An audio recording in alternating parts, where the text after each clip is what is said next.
tardes una vez más.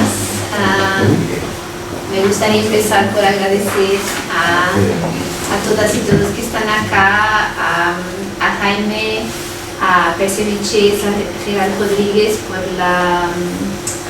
por su intervención antes y ahorita por la intervención que vamos a tener a Jorge Najar y a Elena Galvez, que van a hablar en este panel sobre la Amazonía entre la fotografía, el ensayo y el estudio. Y vamos a escuchar primero a Jorge, un gran escritor peruano que escribe desde hace muchos años sobre Amazonía.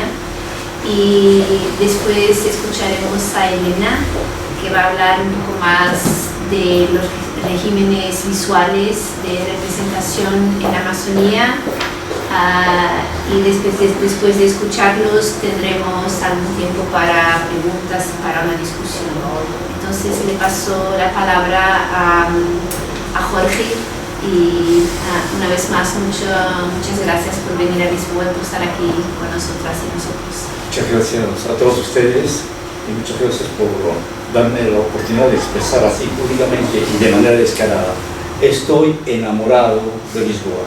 Muy bien. No es la primera vez que vengo, pero esta vez estoy sorprendido de los cambios y de la actitud de la población.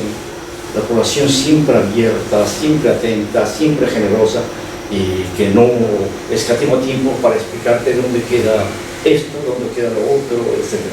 Así que eso, felicitaciones a Portugal y a todos los lisboetas.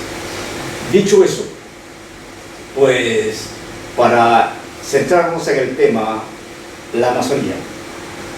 La Amazonía, para mis gustos, en términos literarios, en términos artísticos, ha sido siempre la comarca de la oralidad. La comarca de la oralidad, es decir, la de la palabra viva de nuestros antepasados. Nos hemos nutrido todos con el testimonio de quienes nos antecedieron. Y el testimonio de muchos de los que nos antecedieron no ha podido evadir el tema del caucho. Todos los amazónicos de mi generación somos herederos de esa oralidad. Algunos somos incluso herederos de quienes trabajaron en esa actividad. Yo he tenido familiares que trabajaron con el caucho. Yo mismo, siendo muchacho, adolescente, he hecho láminas de caucho una vez que llegaba el líquido blanco a la casa para trabajar y fabricar las láminas de caucho. Entonces, el caucho está presente en nuestras vidas, ya digo, por la oralidad en la mayoría de los casos, y también porque de alguna manera hemos estado implicados en esa actividad. Si no es en la extracción del caucho, estábamos implicados en otra actividad. Cuando el caucho entró en un proceso de decadencia, las élites caucheras se convirtieron en propietarios de lo que se denomina ahora los fundos. Esos fundos eran centros de pequeña agricultura en la que se cultivaban productos agropecuarios, en las que se criaban unas cuantas cabezas de ganado y en las que los obreros del caucho vinieron a instalarse cerca del dueño del fundo para convertirse en mano de obra barata, ¿no? Esa es la historia de la Amazonía, esa historia que viene del extractivismo del caucho al extractivismo de las grandes maderas, se hizo en paralelo, en el caso de la madera, con las primeras andanzas para la exploración petrolera, ¿no? Yo he visto a los muchachos de mi generación, cuando comenzamos a trabajar y se descubrieron los primeros botes petroleros no recuerdo ahora cómo se llaman esos pozos petroleros, muchos de mi generación abandonaron sus oficios. Muchos eran profesores, muchos eran enfermeros, policías, y se convirtieron en abastecedores de productos alimenticios de los petroleros. Somos, pues, en gran parte cómplices también de lo que ha ocurrido en la Amazonía, y somos, claro, víctimas. Ese es el territorio de la oralidad, como digo yo, y que sigue siendo hasta ahora la característica más importante de la Amazonía en el Perú.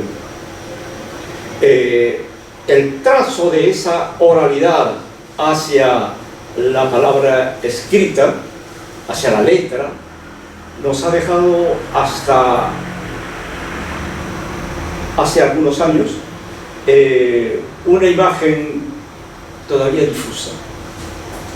Las imágenes, cuando leemos, por ejemplo, a nuestros grandes escritores que precedieron a la mía, todos están inmersos en el paisaje. El paisaje es el protagonista de las novelas principales de escritores que corresponden a la generación de mis padres. Ha sido necesaria que pasara algunas decenas para que los escritores se concentraran en el verdadero problema del género humano. Esas preocupaciones por el género humano han tratado de manera directa e indirecta las secuelas del extractivismo, ¿no? Esas secuelas del extractivismo se han traducido en novelas, se han traducido en poemarios, y se está traduciendo últimamente también en ensayos. Cuando vemos, por ejemplo, el caso de la novela de Mario Vargas Llosa llamada La Casa Verde, ¿qué vemos? Vemos, esto ya en términos estrictamente visuales, toda lo que se considera la Amazonía norte del Perú, o sea, el eje del Amazonas, el eje del Marañón y el Amazonas. Ahí vemos cómo este señor Mario Vargas, sin realmente conocer a fondo la Amazonía, cómo ha podido documentarse de tal manera que nos ha dado esa novela en la que la intensidad de la denuncia es tal que llega hasta el mismo nivel de la intensidad de sus apuestas formales, ¿no? Yo no conozco un escritor amazónico que haya, por ejemplo, denunciado el rapto de las niñas, como lo hace Vargas Llosa, el rapto de las niñas indígenas, organizado por la iglesia. Las monjas que iban a los campamentos indígenas a raptar niñas con el pretexto de civilizarlas y llevarlas a los centros educativos para que después estas niñas sean entregadas a los patrones, a los comerciantes, ¿no? Y esas niñas, muchas de ellas, hartas de esa situación, se fugan y terminan siendo prostitutas en los prostíbulos del norte del Perú. Esa es, digamos, la línea más visible en la Casa Verde.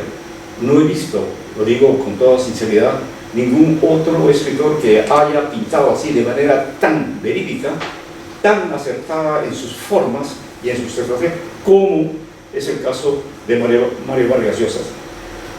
Han tenido que pasar muchos años para que de la denuncia política sobre el extractivismo se llegara a concretizar otra novela que es realmente también poderosa, que se llama El País de los Errantes, que es la novela de Gerald Rodríguez, que ha estado aquí conversando con nosotros hace un rato.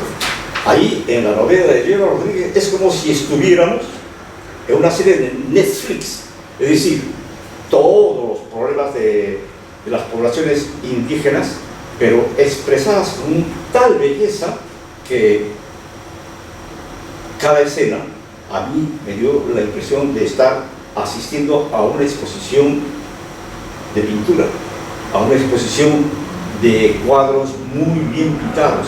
Esa es la impresión estética que me produjo la novela de Gerard. Y en el fondo hay el problema de la denuncia, ¿no? De la denuncia que hubo en nuestro país, en este país llamado Perú, de lo que fue el terrorismo. Y cómo esa historia del terrorismo senderista se entronca con la historia de la tragedia engendrada por Julio C. Arana, una familia que termina degenerada en los lugares más humildes de la ciudad de Lima, y cómo desde ahí, desde esos rincones extremos de la pobreza, estos, en una forma de delirio, creen que regresando el cuerpo de este hombre hacia la tierra en la que nació, se van a salvar de la maldición. Esa es la historia más o menos que se desarrolla en la novela de Gerard. Pero como digo, cómo hemos tenido que pasar por diferentes etapas para dar ese salto a esta novela. Otra novela en esa misma línea de la explotación de la historia mínima cotidiana es la novela de mi amigo Percy Vilches, que ya se ha ido porque el tren lo está dejando o el avión lo está dejando, pero no. Percy Vilches aprovecha de un minúsculo elemento de la vida cotidiana, el aumento del precio de las entradas a una sala de cine, y el aumento de esa entrada al cine provoca una revuelta de los consumidores de cine, ¿no? Y detrás de todo, de ese simple elemento, aprovecha para pintarnos la ciudad de Iquitos, aprovecha para contarnos la evolución de la actriz Ofelia Montesco, que desarrolló gran parte de su vida cinematográfica en Ciudad de México, por cierto, y cómo todo eso se va pintando en esta novela. Esa es la imagen en la narrativa, ¿no? En la narrativa que se está produciendo ahora, ¿no? Cómo hemos dejado de ocuparnos solamente del paisajismo y de mis compatriotas que viven sumidos en la miseria del bosque o de las orillas del río, hacia la situación dentro de nuestras ciudades principales en narrativa, ¿no? Trato de ser lo más descriptivo porque lo que digo es que lo que estoy presentando son también fotografías de la ciudad, fotografías de la evolución de la literatura. En términos de poesía, igualmente, los poetas de las generaciones anteriores, lo único que estaban haciendo en términos literarios era imitar voces ajenas. Yo no he encontrado poetas anteriores a mi generación que tuvieran una voz auténtica, propia, individual, ¿no? La voz, yo sentía ahí resonancias de las voces de la poesía española, resonancias de la poesía norteamericana, pero no había una voz propia. Ha tenido que pasar un buen tiempo para encontrarnos con poetas como César Calvo, por ejemplo, que nos entregó un libro llamado Pedestal para Nadie, donde la voz del poeta es una voz auténtica, una voz suya. Pero César Calvo es un hombre que tiene ahora, o tendría ahora, como 85 años, y después de él otra vez hemos caído en la repetición de la música y de las voces y de la entonación de formas ajenas. Ha sido necesario que pase un buen tiempo para que un señor que estaba aquí, Gerald Rodríguez, nos entregara un librito, Todos en el polvo, así se llama, qué bonito título, ¿verdad? Todos en el pueblo, ahí otra vez volviéramos a sentir que alguien que conoce esa realidad nos está cantando sobre la vida de todos los días. Así es, yo creo, el camino que viene de la oralidad hacia el trazo escrito, ¿no? El trazo escrito. Ese camino, ese trazo de la oralidad hacia el trazo escrito en el terreno del ensayo es aún más difuso, porque no hemos tenido grandes ensayistas. El ensayo ha sido un género que recién apareció hacia los años 60, 70, y quiere decir, yo tengo aquí algún apunte sobre el ensayo, y esos ensayos generalmente han sido realizados por los etnógrafos, por los antropólogos, por los sociólogos, y los ensayos de estos especialistas han sido pues ensayos de especialistas sobre asuntos muy precisos, muy singulares. Es la característica del trabajo etnográfico, ocuparse de parcialidades, ¿no? Y esa parcialidad, esos parcialismos, porque somos tan diferentes los campas de los shipibos, somos tan diferentes los huitotos de los aguarunas, etc. Entonces da estudios parciales.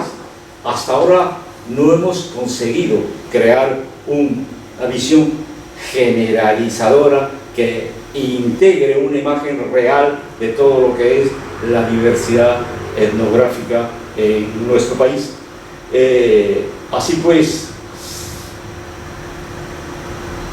esto del ensayo en los términos estrictamente literarios no ha tenido un terreno de desarrollo específico, salvo en el caso de este libro, ya en la que por primera vez, creo yo, entramos en la reflexión estética de la voz en la poesía. Este libro sí que penetra en ese terreno tan preciso, tan específico, y lo hace con mucha solvencia. No es que esté haciendo publicidad de Gerald, pero estoy asombrado de su capacidad, ¿no? Tanto en lo narrativo como en la expresión lírica y en la reflexión ensayística. Ese es el primer camino, digo yo, ese es el trazo, diría yo, de la oralidad hacia la palabra escrita. Es como si estuviéramos asistiendo al traslado del mono cartesiano hacia el mundo amazónico. El mono cartesiano ha llegado a nuestras tierras y creo que ha llegado para quedarse un buen rato. Bueno, muchísimas gracias.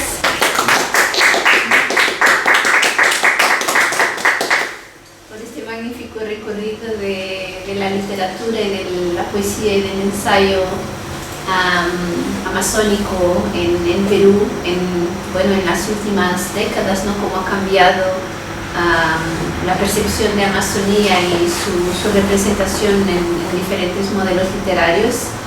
Y ahora vamos a movernos de la literatura para el visual, y Elena Galvez nos va a presentar, como he dicho, un recorrido también de los regímenes visuales de representación en Amazonía.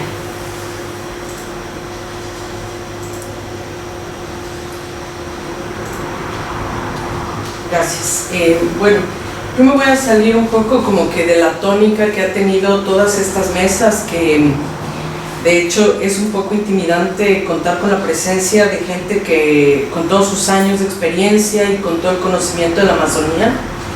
Yo me acerqué a la Amazonía hace ya algunos años Fue un espacio que me atrapó desde el punto de vista, ¿cómo decirlo?, subjetivo, ¿no? Y desde entonces he estado como tratando de trabajar desde ahí. Yo soy historiadora y mi tesis doctoral la hice sobre el estudio del caucho, ¿no? Y muchas de las fuentes utilizadas pues provienen del Perú, porque yo no estudio el caucho portugués o brasilero, sino del Perú. Sin embargo, me gustaría como anotar algunas cosas, y es que este régimen cauchero no se limita solamente a esta extracción que hubo en Brasil, que hubo en Perú, sino que involucra también otros países, entre ellos el Ecuador, que creo que es un país bastante olvidado en términos historiográficos del caucho, ¿no? Y después, teniendo un poco como de relación al tema, me empecé a dar cuenta de algo que probablemente para muchas personas es bastante obvio, pero que yo creo que es necesario recalcar a cada momento, y es el hecho de que la narrativa de la explotación, de la primera explotación cauchera, que vendríamos a ubicar desde 1860 hasta 1914, que es la Primera Guerra Mundial, donde cambia totalmente los regímenes de explotación cauchera, va a estar marcada por una especie de separación historiográfica entre un discurso totalmente eurocéntrico y una historiografía producida desde América Latina, Perú, sobre todo Perú, Brasil, Bolivia, Colombia y en último lugar diría yo Ecuador, que es donde creo yo menos se ha trabajado, ¿no? Entonces esta visión historiográfica que yo llamo pues eurocéntrica va a tender mucho a hablar del caucho simplemente como esta materia prima que se extraía de las selvas amazónicas o congolesas, como decía alguno de los ponentes anteriores, y que servía pues para un régimen de mercado internacional con base en el cual se intercambiaba dinero, se construían mercancías, y entonces el caucho queda en una especie de burbuja explicada solamente por la revolución industrial. Y eso pues para mí es un punto de partida importante para la crítica de la historiografía sobre el caucho por varias razones, ¿no? Una de ellas, porque como bien lo decía Gerald hace un momento, o Percy, no recuerdo cuál de los dos lo dijo, el caucho tiene una historia previa también a la revolución industrial. Sus usos venían también de parte de los indígenas, y esa historia ha quedado totalmente desdibujada de los discursos hegemónicos de la historia a partir de la revolución industrial. Y también porque, digamos, desde la perspectiva de la revolución industrial solamente vamos a ver las conexiones globales del caucho a partir de explicaciones de mercado internacional, y yo creo que eso deja fuera algunos elementos de sensibilidad que son importantes en términos políticos, de exigencia de justicia y de reescritura de la historia, que se han mencionado también aquí sobre esa memoria. En ese sentido yo trabajo esto que se llama la civilización cauchera, que pretende ser una propuesta teórica, otra forma de nombrar la revolución industrial, ¿no?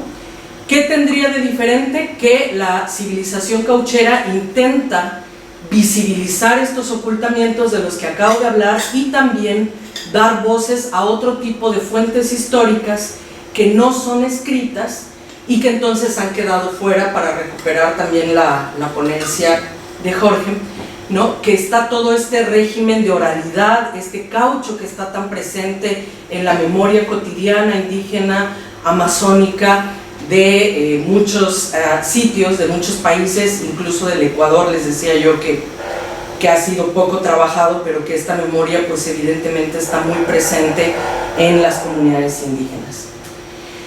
Y creo que esta memoria podría empezar a ser recuperada a partir de algunos reconocimientos mucho más amplios, que no se van a circunscribir a un estado nacional. Aquí hemos hablado mucho del Perú porque bueno, es nuestro punto geográfico de referencia, pero que para el momento en el que se estaba explotando caucho pues justamente estaba en disputa todas estas fronteras nacionales. En la Amazonía se estaban formando los países y había guerras al respecto. Pero más allá de eso, quería mostrarles este mapa donde vamos a ver, yo le pongo aquí por qué el caucho, ¿no? vamos a ver cómo en la misma línea ecuatorial van a estar las selvas de donde viene el caucho. Y aquí vamos a encontrar desde el punto de partida de la historia material un punto interesante de conexión, y es que toda esta línea ecuatorial durante las últimas décadas del siglo XIX y principios del siglo XX van a ser objeto de colonización, ¿no? Entonces ahí vamos a encontrar quizá una conexión que no nos encanta con Europa, pero que es totalmente innegable. Estos mapas que les presento aquí son unos mapas que yo hice para mi tesis doctoral, en los que trato de reconstruir a través de la literatura, o sea que esto no lo van a encontrar en otro lado, mi propia propaganda, no lo van a encontrar en otro lado porque realmente es nutrida de mucha información, de muchos libros. Algunos de los elementos de conexión más comerciales que yo pude encontrar aquí, está un poco, se proyecta un poco fea la imagen, pero el punto amarillo son ciudades, el punto rojo son, aquí tampoco lo alcanzo a ver, el punto café son recolección y los puntos azules son ríos, ¿no? Son infraestructura, el punto rojo son infraestructura. Entonces lo que yo simplemente quiero mostrarles aquí es cómo en la época de la que yo les estoy hablando vamos a ver todo un cambio de la geografía global a través del caucho. Y ese es otro punto para mí importante, porque estaría hablándonos del ocultamiento que la revolución industrial hace también del propio material caucho. Recordemos incluso a los propios críticos del capitalismo decimonónico, por ejemplo Marx, que va a hablar de que el producto más importante de la revolución industrial es el carbono. No solo porque es una fuente energética, sino también porque para él es una fuente de incentivar el intelecto de las personas, porque a partir de eso se empiezan a crear mucha tecnología para su extracción.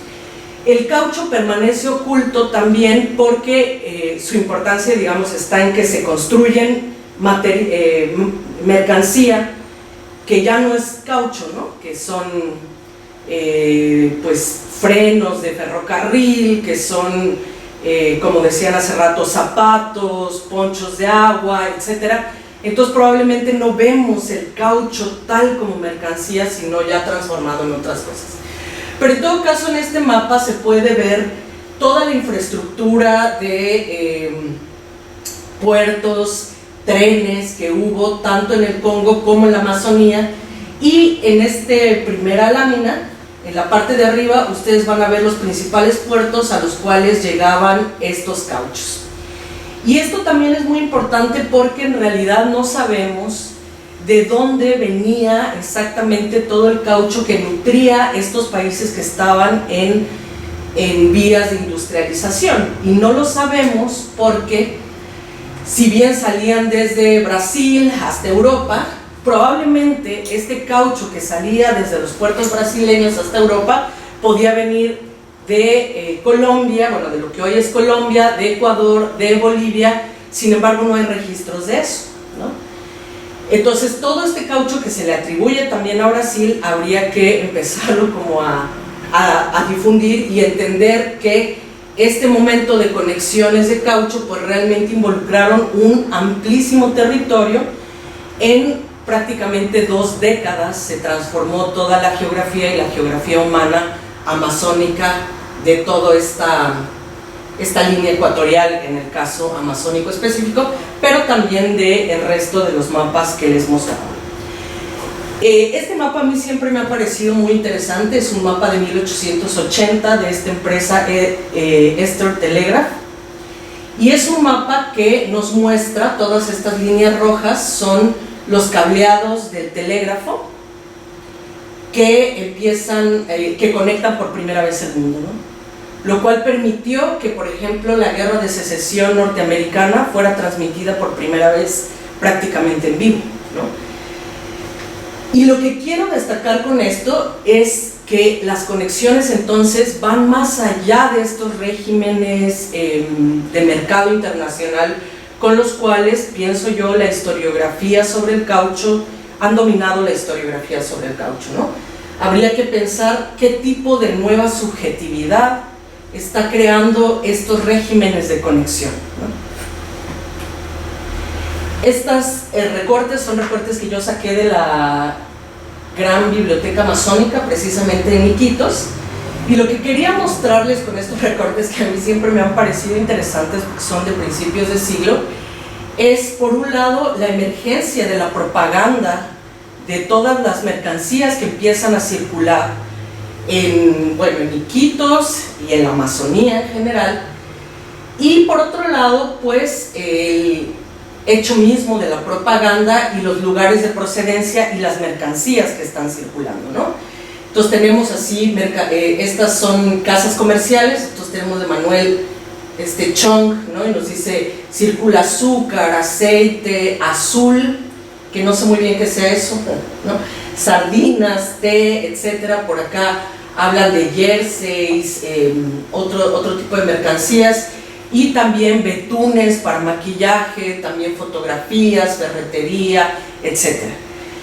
Entonces ahí podemos ver cómo también otro elemento es que la interpretación de las conexiones del caucho desde un mercado laboral también tienden a ser muy unilaterales, ¿no? O sea, Europa y Estados Unidos se llevaban el caucho, hacían mercancías, y poco se mira cómo estos lugares amazónicos también estaban siendo subjetivamente transformados por la entrada de otro tipo de mercancías y otro tipo de deseos libidinales respecto a la propia mercancía, que empieza a ser bastante deseada y codiciada en estas nuevas ciudades que también tenían pues bastante dinero, y no solamente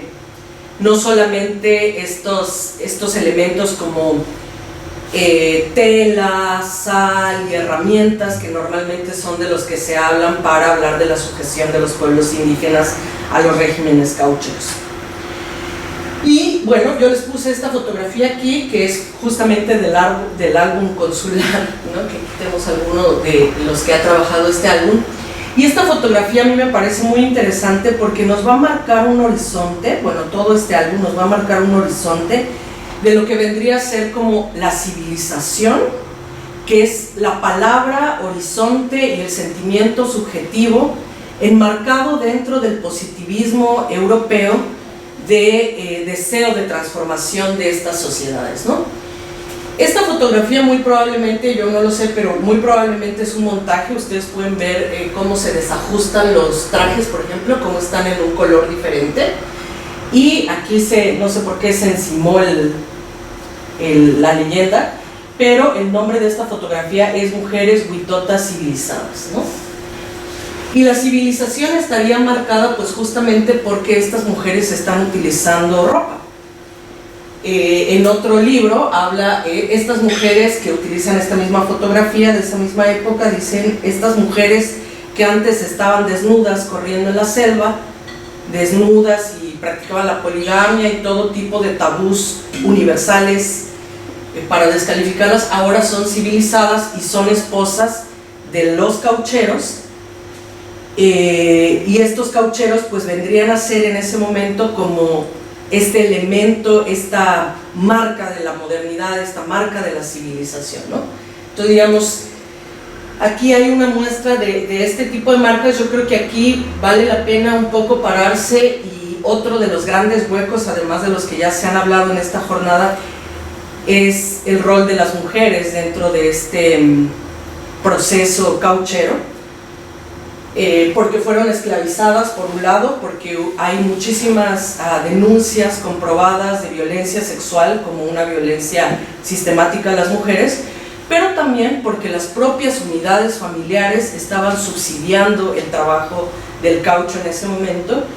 Y bueno, pues yo no he encontrado demasiada literatura al respecto, así que bueno, ahí otra gran laguna, ¿no? Y luego también quisiera destacar el tema de que hay un diálogo, o sea, si bien hay estos regímenes de visualidad que mencionaba Patricia hace un momento,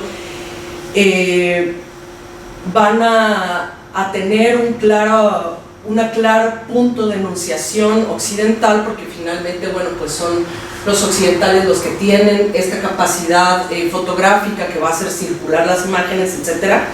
Hasta cierto punto sería interesante mirar cómo también estos regímenes son negociados por la historia material que sí existe, ¿no? Esta es una fotografía de 1905 de indígenas Shuar, de una concesión cauchera en el Ecuador, de las pocas que hubo en el Ecuador.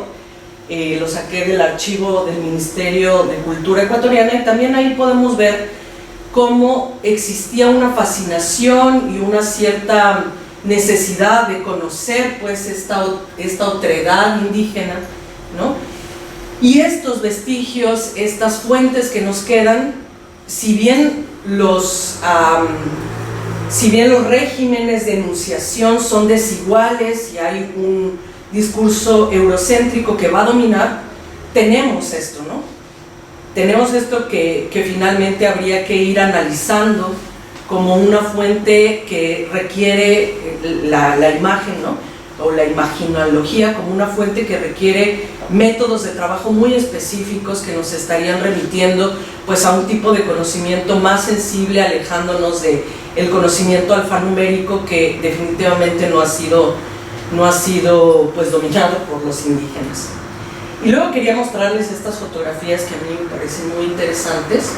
Este es un catálogo de zanzas de un libro que tiene por motivo un viaje que se hace en 1912 pero que se publica en 1929.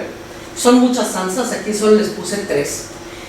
Y bueno, para meterles un poco en el contexto, las zanzas son cabezas reducidas que hacen los Shuar a partir de un tratamiento de los cráneos, y reducen las cabezas y logran conservar como la piel, logran conservar el pelo, etcétera, ¿no? Y esta es una forma es muy interesante porque en realidad hasta ahora no se sabe muy bien cuál vendría a ser el significado de estas zanzas. Lo que yo quería destacar con estas fotografías es que se vuelve estas zanzas un fetiche de la occidentalidad moderna, de la revolución industrial, ¿no? Explota la demanda de zanzas en el mundo en ese momento. Los museos smithsonianos empiezan a comprar zanzas, los museos etnográficos que ustedes van a encontrar aquí en Europa tienen muchas zanzas, y se empieza a convertir en un problema de salud pública de tanta gente matada para hacer zanzas. Este viajero que se llama Forla, que es un viajero danés, habla de que él va buscando zanzas para comprar, y él las compra en ese momento en $500 cada zanza, ¿no? Para venderlas luego a Europa, y hasta ahora estas zanzas están aquí. Entonces podemos ver también cómo hay una fetichización muy interesante de la historia, y cómo un símbolo que ahora está en todos los museos europeos, les aseguro que en todos, ya no podemos acceder tan fácilmente a cuál era su significado, ¿no? O sea, hubo esta explosión, así este extractivismo de zanzas que, bueno, a mí siempre me parece muy interesante. Y estas son unas láminas de un libro de Julio Verne que se llama La Yangada, que también tiene como horizonte pues hablar de la civilización, y hablar de la civilización, si bien crítico a todo el sometimiento que estaban teniendo los indígenas con los regímenes laborales a los cuales fueron sometidos por el caucho, que ya han hablado aquí sobre este tema, pero si bien es crítico a estos regímenes, la civilización sigue siendo el horizonte que va a marcar y que va a determinar la legitimidad de estos procesos, y los excesos de estos procesos pues se van a ver como excepciones a la regla, ¿no? Como procesos que en algún momento se torcieron por la mala práctica de algunas personas, pero la civilización no se está sometiendo a ningún tipo de cuestionamiento.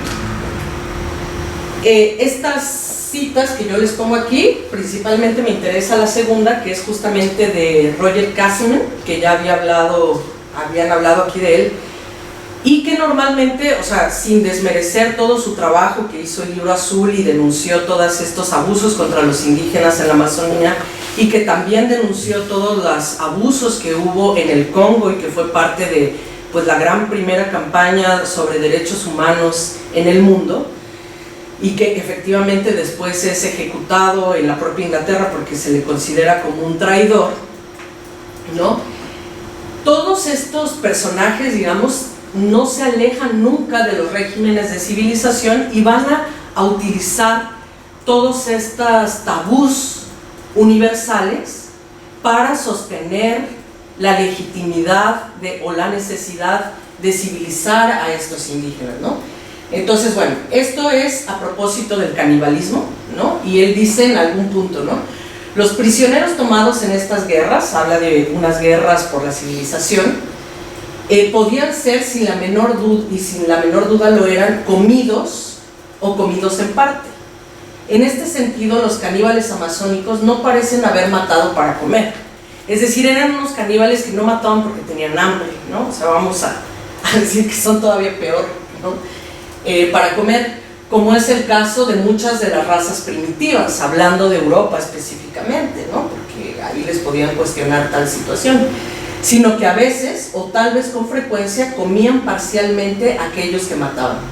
Más de un viajero por la América del Sur tropical dejó registradas sus impresiones sobre cómo las víctimas no estaban aterrorizadas ante la idea de ser comidos, y en algunos casos consideraban que era un final honorable. El teniente Mao menciona que el caso de una niña de la Amazonía brasileña en 1827, muy interesante, que se negó a escapar y pasar a ser esclava de un comerciante portugués y prefirió ser comida por sus semejantes, ¿no? Entonces, digamos, el canibalismo, las zanzas, esta construcción de lo salvaje de la Amazonía empieza a circular en este momento de los regímenes caucheros y además empieza a circular en un mundo moderno que permite su circulación mucho más fácil, ¿no? A través de la imagen fotográfica. ¿Y por qué esto es importante? Porque mucho del imaginario que tenemos en Europa y en el mundo sobre la Amazonía van a ser justamente de todo esto, van a ser justamente de este momento específico, que es el momento de apertura de la selva. Bueno, y finalmente aquí les pongo simplemente unas imágenes que me parecieron como interesantes, que serán a su interpretación, que saco de algunos archivos y libros. La de ella es muy interesante, esa la encontré en un libro de Chirif, me parece, o de Manuel Cornejo, no recuerdo muy bien, pero en todo caso la explicación, esta fotografía salía en una revista inglesa que era titulada algo así como Las curiosidades del mundo, y lo que podemos ver es una bandeja con una cabeza humana que es de un niño en un acto caníbal, ¿no? Es un montaje y además es muy interesante si uno va desmenuzando la fotografía, porque no solamente que es un acto caníbal, que ya es un tabú universal, sino que es un acto caníbal cometido por niños, hacia niños, ¿no? Entonces, no puede haber nada como más salvaje que tal situación. Y en el pie de foto de esta fotografía se habla de que estos collares que traen estos niños están hechos de dientes humanos. O sea, ¿qué tipo pues de régimen, de economía visual se está llevando a cabo en ese momento, ¿no? Tenemos también pues al buen salvaje en esta fotografía central. Es una fotografía del archivo salesiano del Ecuador, que es donde sí llegaron algunas concesiones caucheras que nunca prosperaron, porque en el Ecuador no había muchos árboles caucheros, entonces realmente se pudo extraer poco caucho. Y los salesianos más bien tenían esta idea de que pues la misión civilizadora se podía hacer pues a través de la evangelización, y que los shuar podían ser como pues atraídos a la civilización y al camino de Dios a partir de la educación que evidentemente daban los salesianos, que iban a tener pues un poder importante local en ese espacio, ¿no? Al mismo tiempo, esta fotografía de este lado, que también es del álbum consular que financia Arana, donde nos muestra pues un barco donde están todos los cónsules que van a ir a verificar los supuestos abusos contra los indígenas en la zona del Putumayo, y pues, se ve muy borroso, pero ahí podemos ver vino, gente muy educada sentada en un barco que en ese momento era de súper moderno, a vapor, que por primera vez estaba pudiendo navegar los ríos amazónicos río arriba. La fotografía de abajo son como las fardas de caucho cargadas por los indígenas para ser entregadas. y bueno, pues de este lado esta necesidad de fotografiar y de difundir a través de este dispositivo cultural que son las mujeres y los cuerpos desnudos, la idea pues de la no civilización, ¿no? Y bueno, pues con eso yo terminaría. Muchas gracias.